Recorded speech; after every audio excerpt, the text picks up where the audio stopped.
김호중. 이 세 글자가 세인의 입에 오르내린 지는 사실 얼마 되지 않습니다. 이름 세 글자보다도 트바로티라는 별명으로 더 알려진 젊은 청년이죠. 트로트의 트와 파바로티의 바로티가 합쳐진 별명인데 정식으로 성악을 전공한 사람이 미스터 트롯이라는 트로트 가수 경연에 깜짝 등장하면서 붙여진 닉네임인데요. 김호중이라는 이름보다 이 트바로티라는 별명은 참 친숙하게 다가옵니다. 미스터 트롯이 끝난 후 김호중의 인기는 급증하고 출연료도 계속 올랐는데요. 작년 한 해 이명웅이 벌어들인 돈이 580억에 육박한다는 말이 나오며 큰 놀라움을 주었죠. 그리고 이찬원도 200억가량을 벌어들였다는 말씀을 전해드렸는데 미스터 트롯 진선미에도 들지 못한 김호중이 한 해 동안 벌어들인 돈이 밝혀져 화제가 되고 있습니다. 이명웅의 행사비는 측정 불가하지만 만약 행사비를 받는다면 최소 1억이 넘어간다고 하죠. 이명웅 다음으로 많이 받는 사람은 진선미도 아닌 사위의 김호중이라고 알려졌는데요.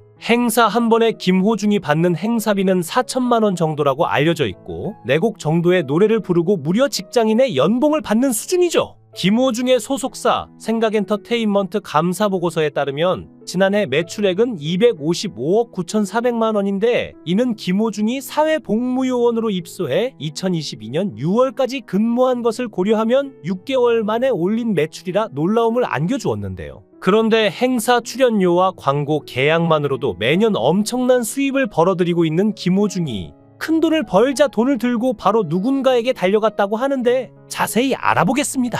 김호중의 소속사 생각엔터테인먼트 감사보고서에 따르면 지난해 매출액은 255억 9,400만 원으로 전년 대비 7.9% 감소했는데요. 김호중은 2020년 트로트 서바이벌, 내일은 미스터 트롯에서 4위를 차지하면서 얼굴을 알린 이후 그해 9월 사회복무요원으로 입소해 2022년 6월까지 근무를 했죠. 지난해 생각엔터의 실적만 보면 역성장한 것으로 보이지만 김호중이 소집 해제 이후 활동을 시작한 것을 고려하면 6개월 만에 전년 수준의 매출을 올린 셈인데요. 2018년에 설립된 생각엔터는 김호중의 음반 및 음원 판매, 콘서트 등이 매출의 대부분을 차지하고 있습니다. 최근 방송된 TVN 프리한 닥터에 따르면 김호중의 행사비는 건당 4천만 원, 모델료는 1년 기준 2억 원인데 지난해 생각엔터의 매출 가운데 광고 실적은 6억 원밖에 되지 않은 점을 감안하면 지난해 계약한 광고 실적은 대부분 올해 반영될 것으로 예상되고 있죠. 보통 군입되는 가수에게 있어서는 팬덤이 이탈될 수 있는 큰 사건인데도 불구하고 김호중의 팬덤은 오히려 커졌고 전역과 동시에 김호중의 몸값은 4천만 원 이상으로 크게 상승하게 됩니다. 사람들이 김호중 씨의 노래를 이렇게 좋아하는 이유가 뭘까요? 일단 그는 음폭과 성량이 매우 넓고 깊다고 할 수 있는데 그래서 그런지 깊은 저음으로 내려갔을 때 흐느끼는 감성의 폭과 꺾어지는 음색은 여느 성악가들과 전혀 다른 느낌입니다. 그리고 높은 고음에서는 그의 특유의 맑고 우렁찬 목소리로 폐부를 찌르는 듯한 시원함과 전율, 정말 이것이 세계적으로 독보적인 김호중 씨의 매력인데요. 김호중 씨는 제대하자마자 너무 자랑스럽게 세계 무대에 바로 우뚝 섰죠. 얼마 전 부산 영화의전당 야외극장에서 플라시도 도밍고와의 공연이 성황리에 끝났는데요. 플라시도 도밍고가 누굽니까? 세계 3대 테너로 꼽히고 오페라의 황제라고 하죠. 그런데 플라시도 도밍고가 부산 공연에 한국의 파바로티로 이미 소문이 난 김호중 씨를 정식으로 친필사인까지 해서 초청했다고 합니다. 플라시도 도밍고가 4년 만에 내한 공연을 열었는데 부산 공연에서는 원래 좌석이 4,000석인데 2,500석을 더 추가하여 무려 6,500명이 몰렸다고 하죠. 그것도 티켓 발매 2분 만에 매진이 되었다고 하는데요. 그동안 김호중 씨를 보고 싶어하는 아리스 팬들이 큰 역할을 했고 당일 김호중 씨는 출연자들의 식사는 물론이고 스태프들의 간식까지 다 챙겨서 대접을 했다고 합니다. 거기에다 그리운 금강산, 마이웨이를 듀엣으로 앵콜송까지 불렀다고 하는데요. 해운대 밤하늘에 그리운 금강산이 울렸을 때 백발의 대성악가가 오늘에야 찾을 날 왔나 금강산은 부른다고 노래하자 환호가 쏟아졌죠. 그런데 도밍고 씨가 아무리 세계적인 테너라고 해도 김호중 씨의 풍부하고 우렁찬 젊은 성량 앞에서는 왠지 예전 같지 않게 작아지는 것 같았습니다. 아무래도 공연 분위기는 김호중의 등장에서 절정에 이르렀죠. 김호중이 부른 곡은 가슴을 찢어놓는 듯한 아리아 도제니티 오페라 3막에 나오는 내 조상의 무덤 아리아를 불렀는데 전문가에 의하면 이 곡이 상당히 어려운 곡이라고 합니다. 근데 김호중 씨가 너무도 완벽하게 정통 벨칸토 오페라의 정수를 들려주었죠. 루치아노 파바로티도 이 노래를 부를 때 땀을 뻘뻘 흘리면서 부를 만큼 표현하기 어려운 곡이고 대부분의 아마추어들이 도전하다가 포기하는 곡이라고 하는데요. 그 곡을 15일 동안 연습해서 최고의 발성, 최고의 감성 무대를 들려주었는데 김호중 씨의 우렁찬 노래를 듣고 팬들이 여기저기서 눈물을 훌쩍거리는 소리를 들었는데요. 그분들이 외국 가사의 노래를 다 이해를 해서 공감하는 것은 아니라고 생각합니다.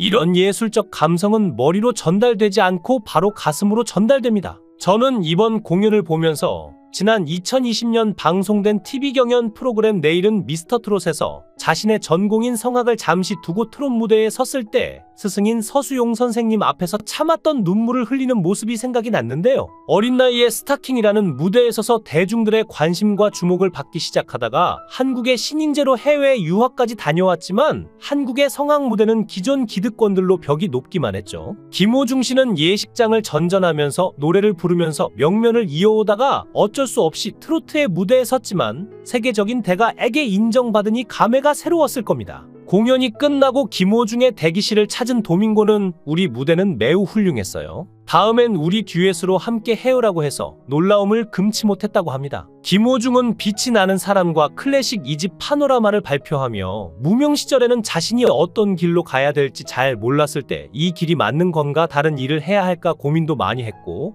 또 가수라는 직업은 인기의 편차가 큰 직업인데 이렇게 자신의 노래와 앨범을 많은 분들 앞에서 사랑받을 수 있다는 건 정말 큰 행복이 아닌가? 그래서 이제는 자신이 무엇을 해야 하는지 정확히 알게 되었고 자신은 정말 죽을 때까지 노래하면서 이 사랑을 팬들에게 보답해야겠다는 사명감이 든다고 했는데요. 김호중 씨의 노래를 가만히 듣고 있으면 노래하는 사람과 듣는 사람의 마음이 하나가 되어 가사를 따라가는 것 같죠. 김호중 씨의 노래는 듣고 또 들으며 그의 목소리에 빠져들게 되고 마음이 울적하거나 마음이 허전할 때 김호중의 노래를 들으면 힘이 나는데 팬클럽 아리스들도 모두 같은 마음일 겁니다. 김호중 씨는 미친 성량, 괴물 보컬이라고도 불리며 이미 대한민국 인재상과 전국 수리음악 콩쿠르 1위와 세종음악 콩쿠르에서도 1위를 차지한 바 있고 2009년 스타킹 첫 출연 때 오프닝 무대로 카루소를 불렀죠. 카루소는 웬만한 성악가도 감히 도전하기 힘든 3옥타브 고음이 여러 차례 나오는 고난도 곡으로 알려져 있는데요. 당시 18살 나이로 성악을 정식으로 배운 지 1년 밖에 되지 않았지만 고음을 15초 가까이 일정하게 낼 수 있다는 점과 다양한 감정을 담아 곡을 해석하는 능력이 뛰어나다는 평을 받았죠. 얼마 전 이탈리아 두오모 성당 앞에서 버스킹하는 모습을 봤는데 이태리 현지에서도 몰려드는 팬들을 보고 김호중의 인기가 글로벌하다는 것을 새삼 느꼈습니다. 아는 형님에서 말하기를 유학 시절 이탈리아 로마의 작은 마을 공연장에서 네순도르마를 부른 적이 있었다고 하는데 공연 후 한 이탈리아 남자분이 나갔다가 다시 들어올 테니 이 공연을 다시 한번 해줄 수 있냐고 하였다는 에피소드를 밝히기도 했는데요. 참고로 내순 도르마를 실수 없이 완벽하게 부르는 게 평생 소원인 테너들도 많다고 하는데 김호중은 배운 지 3개월 만에 완벽히 불렀다고 하죠. 지난 6월 김호중과 함께 출항한 크루즈 여행 선상의 아리아가 무사 귀환 소식을 알린 가운데 김호중과 팬들은 6박 7일간 함께 여행하며 특별한 시간을 보냈다고 전해 부러움을 샀는데요.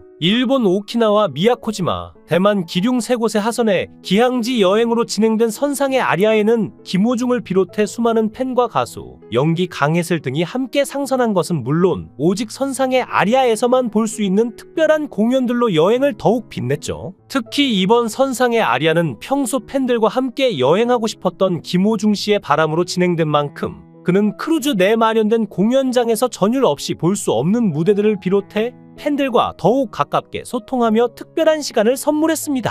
앞서 김호중 씨는 콘서트와 다양한 무대들에서 팬들과 뜨겁게 호흡해왔고 평소 남다른 팬사랑을 드러냈는데 팬들과 함께한 크루즈 여행 선상의 아리아는 SBS MTV, SBS 필 김호중의 산타크루즈를 통해서도 방송되고 있는데요. 김호중 씨는 어려운 사람들에게 기부하며 선한 영향력을 전파하는 기부천사로 잘 알려져 있기도 하죠. 작년에 제대 후 전국 콘서트와 광고 출연료로 큰돈을 벌게 되자 튀르키예 시리아 지진 피해 어린이들을 돕기 위해 달려갔다고 합니다. 그의 팬카페 트바로티가 1억 7,500만 원을 기부하기도 하였으며 김호중 씨가 직접 5천만 원을 또 기부했는데요. 합하면 2억이 넘죠? 김호중 씨의 지금까지의 기부는 총 5억 원을 넘는다고 하는데 정말 연예인 중 최고가 아닐까 하는데요. 8살 때부터 장애인을 잘 도왔고 27세 때인 2017년에는 기부 공헌 문화 대상을 타게 되면서 그의 선행이 조금씩 알려지기 시작했다고 합니다. 과거 JTBC 위대한 베테랑 예능 프로그램에서 호중차를 보육원에 기부한 사실도 있는데요. 아시다시피 다이어트를 결심한 그는 차 한 대의 기증으로 공약을 걸었는데 아쉽게도 목표 몸무게 달성을 하지 못했지만 공약 실천을 위해 그가 진짜 1,500만 원 정도 하는 모닝 차량을 구매해 직접 보육원을 찾아가 아이들에게 따뜻한 밥을 해주고 차량 기부까지 하며 행복한 추억을 안겨주었다고 합니다.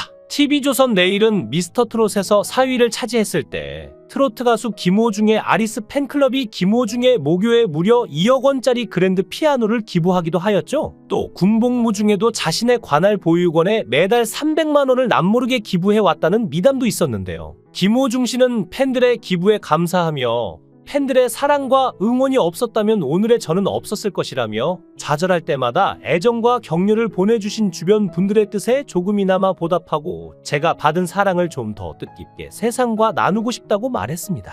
이것이 바로 가수 김호중을 좋아할 수밖에 없는 이유인데요. 그의 음악에서 우리는 감동을 받기도 하고 또 희망을 꿈꾸기도 하면서 오늘보다 더 나은 내일이 있다는 희망과 기대가 오늘을 더 열심히 살게 하는 것 같습니다. 영상을 끝까지 시청해 주시고 귀한 시간 내주셔서 대단히 감사합니다. 구독, 좋아요 꼭 부탁드립니다. 더 좋은 영상으로 보답하겠습니다. 거원 해행